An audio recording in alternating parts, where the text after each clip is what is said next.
PTI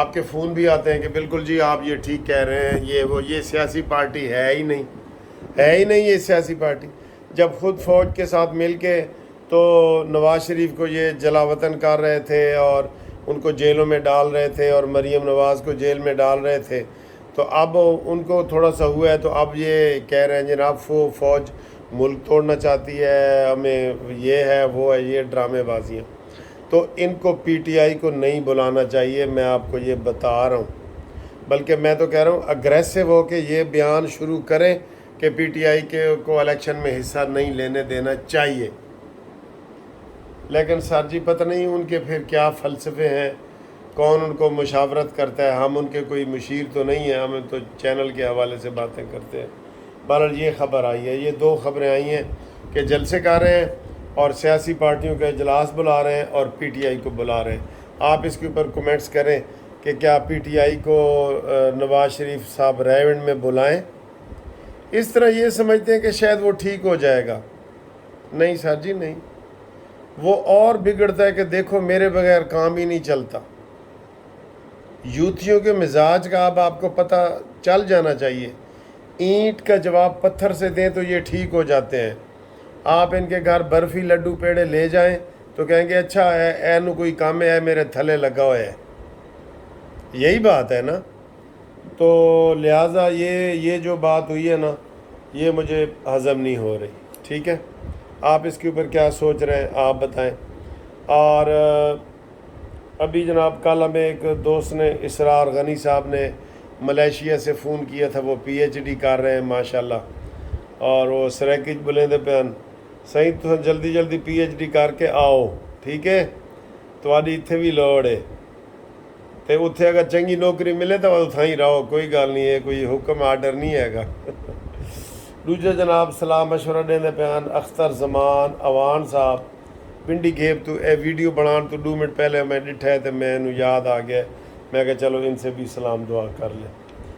اور یہ وہ ہنس رہے تھے کہ جناب جس طریقے سے فواد چودھری کا آج پھر وہ برقع ڈال کے اس کے چادر ڈال کے اس کو پیش کیا گیا، اس کو یہ کیوں پکڑا گیا پتہ؟ 50 لاکھ روپے رشوت اس نے لی تھی ایک بندے کو نوکری دلانے کے لیے، اس کے بچے کو نوکری دلانے کے لیے۔ اور میں آپ کو بتاؤں، میرے پاس ایک بندہ یو کے میں مجھے ملا ہے، اس سے فواد چودھری نے 1 لاکھ یورو، میں ابھی اس کا نام نہیں بتا رہا، وہ جرمنی کا رہنے والا ہے، 1 لاکھ یورو رشوت لی ہے، 1 لاکھ یورو۔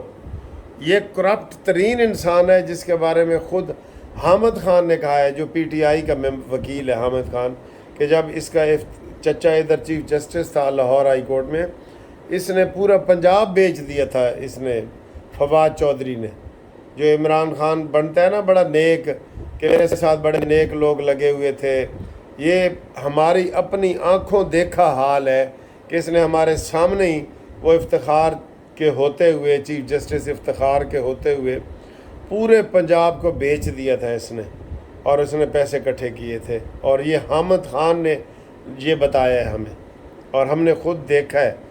یہ عمران خان کا ترجمان تھا۔